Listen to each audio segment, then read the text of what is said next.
When I was in my 20s, I was big into spiritual teachings, mostly Taoism and Zen. And there was a notion in some of the traditions that you started by seated meditation and you start paying attention to the unfolding things and kind of come into the now, if you want to use the pop culture term for it. You sort of come into the now, you're paying attention to the present moment as it's unfolding, and you do that seated with your eyes closed first, and then maybe gradually you open your eyes and you try to maintain the state as you open your eyes, and then gradually you do it as you move around, and sort of through that very gradual method, you bring it into the rest of your life. And that's cool. There's a certain amount of sense to that. If you're going to do something challenging, and this can be challenging, you do it in as simple a method or as simple a manner as possible, and then you start to bring it in. You can start gradually upping the challenge. You can start upping the difficulty level.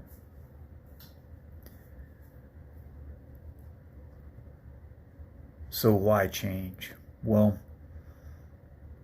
most people never even get started with meditation, let alone get anywhere with meditation.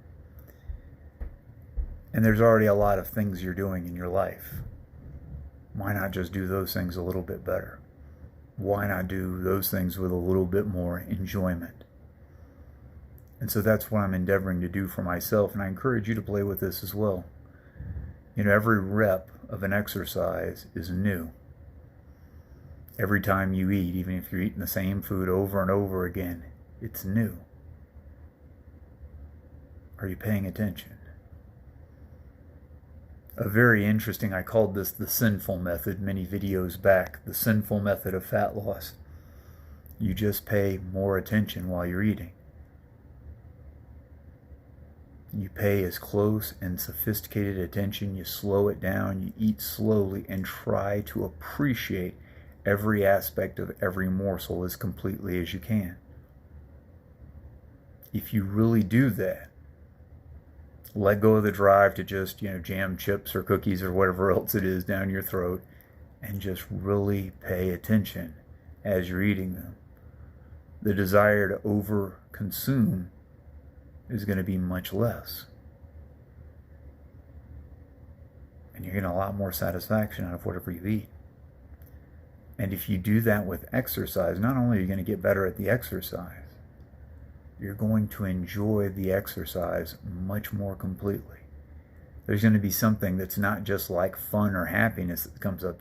It's a kind of satisfaction that's hard to describe until you experience it. The key is to pay attention. What's going on? What's unfolding right now? See it as completely and clearly as you can. And of course, this is challenging even if you're sitting still and you have your eyes closed and you're not doing anything, or at least it looks like you're not doing anything to anybody who sees you. So it's going to be challenging when you're doing something. But you can keep the exercise simple. It can be walking. It can be push-ups. You can close your eyes while you're eating if you want. Hone in on the sense of taste. Hone in on your sense of smell. But focus in. Take some time to notice these things. Slow it down a little bit. Really pay attention. Zen in the art of fat loss, Zen in the art of eating, Zen in the art of exercise. It's just paying attention. It's just paying a little more attention and showing what's unfolding right now a little bit more respect, a little bit more appreciation.